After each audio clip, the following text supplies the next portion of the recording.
Bonjour Alexandre. Vous étiez au Parlement européen hier pour assister aux motions de censure d'Ursula von der Leyen, mais déjà nos auditeurs ne savent sans doute pas. Décrivez-nous un peu le Parlement européen. Alors, Laurence Rochu aurait presque pu rester avec nous pour en parler parce qu'elle le connaît encore mieux que moi, mais disons que j'ai l'avantage du néophyte en la matière.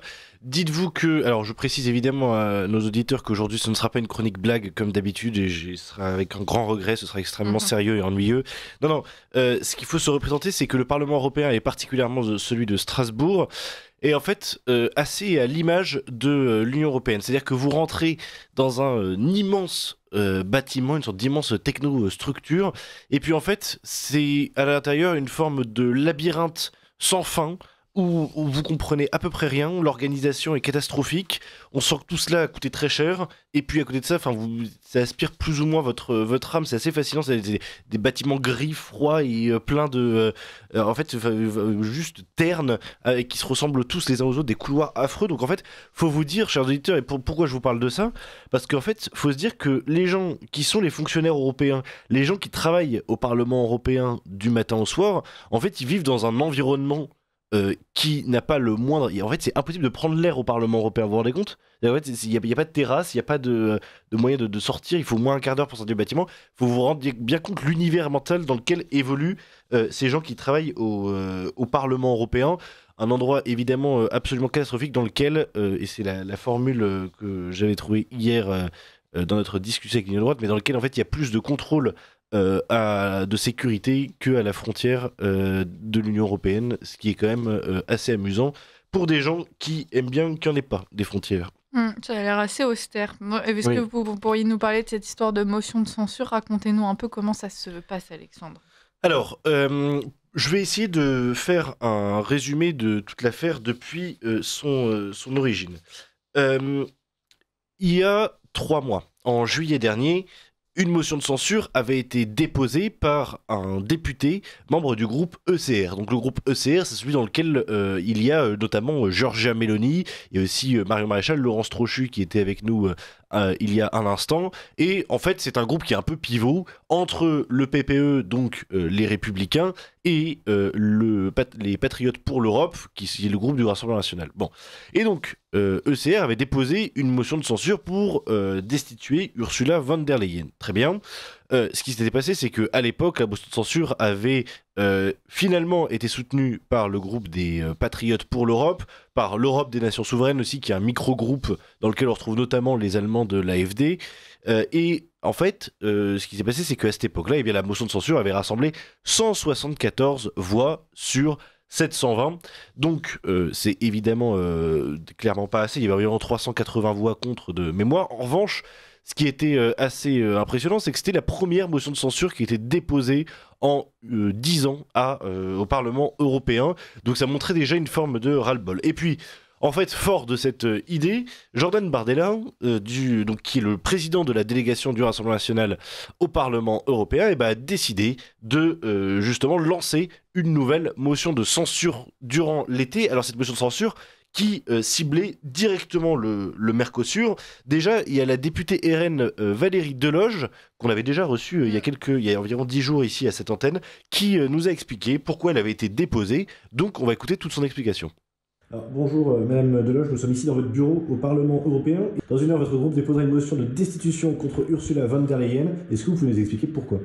Eh bien, pour que Mme von der Leyen arrête sa politique de décroissance agricole pour éviter évidemment qu'elle aille jusqu'au bout pour l'accord du Mercosur et qu'elle le signe jusqu'au bout, car tous les pays sont quasiment d'accord pour être contre cet accord de libre-échange.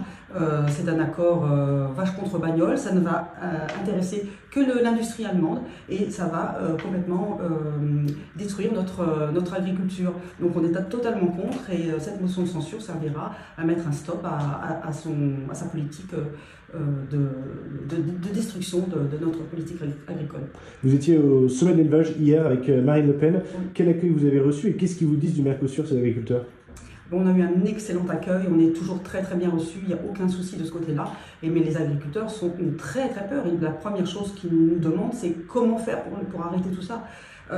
Ils ont très peur de l'avenir parce qu'ils ne savent pas s'ils vont pouvoir investir, s'ils vont pouvoir avoir une projection pour les jeunes. Ça leur fait extrêmement peur, justement.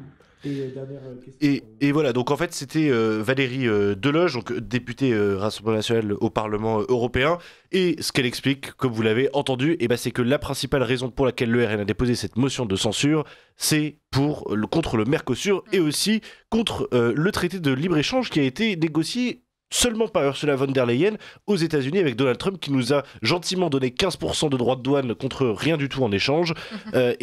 Pour le coup, ça c'était sur la politique commerciale. Donc c'était vraiment là qu'était ciblée la première motion de censure qui était déposée. La deuxième motion de censure, pour le coup, elle a été déposée par Manon Aubry, suivant un petit peu la motion de censure déposée par Jordan Bardella.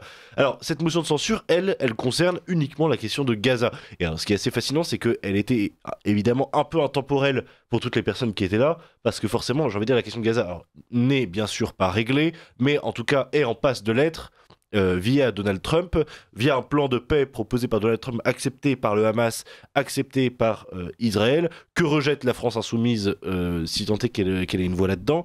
Et pour le coup, justement, c'était la motivation finalement, les massacres en cours à Gaza étaient la motivation de cette motion de censure déposée par le groupe de l'extrême gauche. Bon.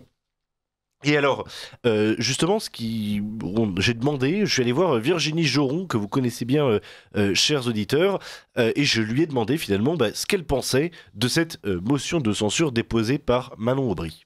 Manon Aubry, c'est une chose qui est formidable, c'est qu'elle manque de courage, et quand on lui propose des motions, donc quand on l'a fait au mois de juillet, elle n'a pas voulu soutenir cette motion, elle n'a pas voulu soutenir notre motion, celle de Patriotes pour l'Europe. Donc madame, comme elle voulait sa petite motion personnelle.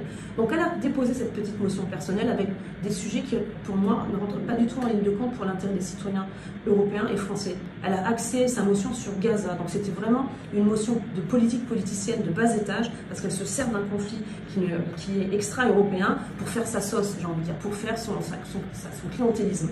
Et donc elle a déposé cette motion, et nous, effectivement, ce qui compte dans cette motion, l'intérêt c'était de sanctionner Ursula, mais sur un sujet aussi important, clivant, malsain, parce qu'elle utilise en fait ce conflit par pur clientélisme. On s'est abstenu sur cette motion.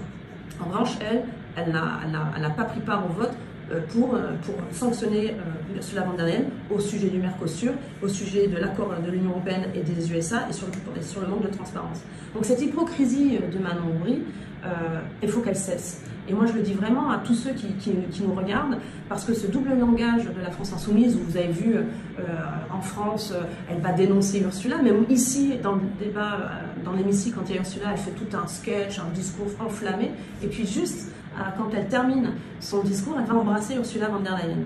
Et quand on lui donne les outils pour voter contre elle, ou elle sait qu'il y a une majorité de gens qui ont envie de voter contre elle, eh bien, elle s'abstient. Voilà. Et c'est vrai qu'un sujet aussi difficile comme Gaza, c'est difficile d'avoir une majorité au Parlement. Donc elle se fiche vraiment de ses électeurs. Voilà. Sauf qu'aucune de ces deux motions de censure n'a abouti, Alexandre. Exactement. Alors la première motion de censure déposée par le Rassemblement National a réuni 179 voix, ce qui est 5 voix de plus que celle qui avait été déposée en juillet dernier par le groupe ECR. Donc c'est déjà ce que disait aussi Virginie Joron, c'est que c'est un progrès léger, mais un progrès tout de même. Autre élément, c'est la deuxième motion donc déposée par LFI, qui a réuni pour le coup 133 voix, ce qui est évidemment moins. Et ce qu'on remarque, c'est que à peu près personne n'a voté pour les deux motions de censure, tellement leurs objectifs étaient divergents. Alors, pourquoi est-ce qu'il est impossible de destituer Ursula von der Leyen? Je vais essayer de vous l'expliquer. Le Parlement européen compte 720 sièges. Pour qu'une motion de censure contre Ursula von der Leyen obtienne des fruits, eh bien en fait, il faudrait réunir les 2/3 des sièges. Les 2/3 des sièges, donc, c'est une majorité assez large qui, en fait, est aujourd'hui inatteignable par les groupes opposants à Ursula von der Leyen. Pourquoi ? Parce que 3 groupes sont vraiment de fervents défenseurs de la présidente de la Commission européenne. On peut citer d'abord le PPE, qui a 188 sièges, le groupe des sociaux-démocrates qui en a 136, donc pour le coup qui est plutôt le centre-gauche, on va dire, et puis il y a le groupe Renew, donc qui est le groupe des centristes, qui a 77 sièges. Et à eux trois, en fait, ils en totalisent eux-mêmes près de 2/3 des sièges. Donc, pour obtenir une opposition, c'est pratiquement impossible. La droite en elle-même représente environ 1/3 de l'hémicycle. La gauche radicale représente, elle, une centaine de sièges si on compte les écologistes. Ce n'est évidemment pas assez. Donc, on peut déposer des motions de destitution contre Ursula von der Leyen, ça ne prendra pas, c'est quelque chose qui est certain. En revanche, quelque chose qui est très intéressant, qu'on a pu observer hier et qui n'était jamais arrivé jusqu'à présent, c'est que certaines personnes ont voté pour ces motions de destitution. Et ces personnes, ce sont des membres des LR au sein du groupe PPE, notamment François-Xavier Bellamy et Céline Imard, qui sont les 2 têtes de liste des Républicains et qui, eux, pour le coup, s'y sont opposés. Donc, en fait, pour faire simple, on voit que l'impact de la politique nationale sur la politique européenne se fait déjà sentir. Et je vais vous donner aussi une autre information, c'est que au sein de ce PPE, il y a une personne qui a été élue sur la liste de François-Xavier Bellamy, qui est le professeur Laurent Castillo, un cardiologue, qui est très proche de l'UDR et qui, dans les prochains mois, pourrait peut-être, c'est la rumeur qui court en tout cas, pourrait peut-être rejoindre l'UDR d'Éric Ciotti et donc quitter le PPE. Ouais, du coup, Alexandre, que peut-on espérer de cette législature du Parlement européen ? Certainement pas le départ d'Ursula von der Leyen, ça c'est certain, au vu de l'équilibre qu'il maintient au pouvoir. En revanche, ce qui est possible, c'est d'obtenir de nouvelles marges de manœuvre sur tous les sujets qui sont régulièrement discutés, notamment avec une forme d'union des droites. Merci pour cette chronique, Alexandre. Merci d'avoir été sur place et merci aux auditeurs qui donnent à Radio Courtoisie et qui ont permis ce reportage.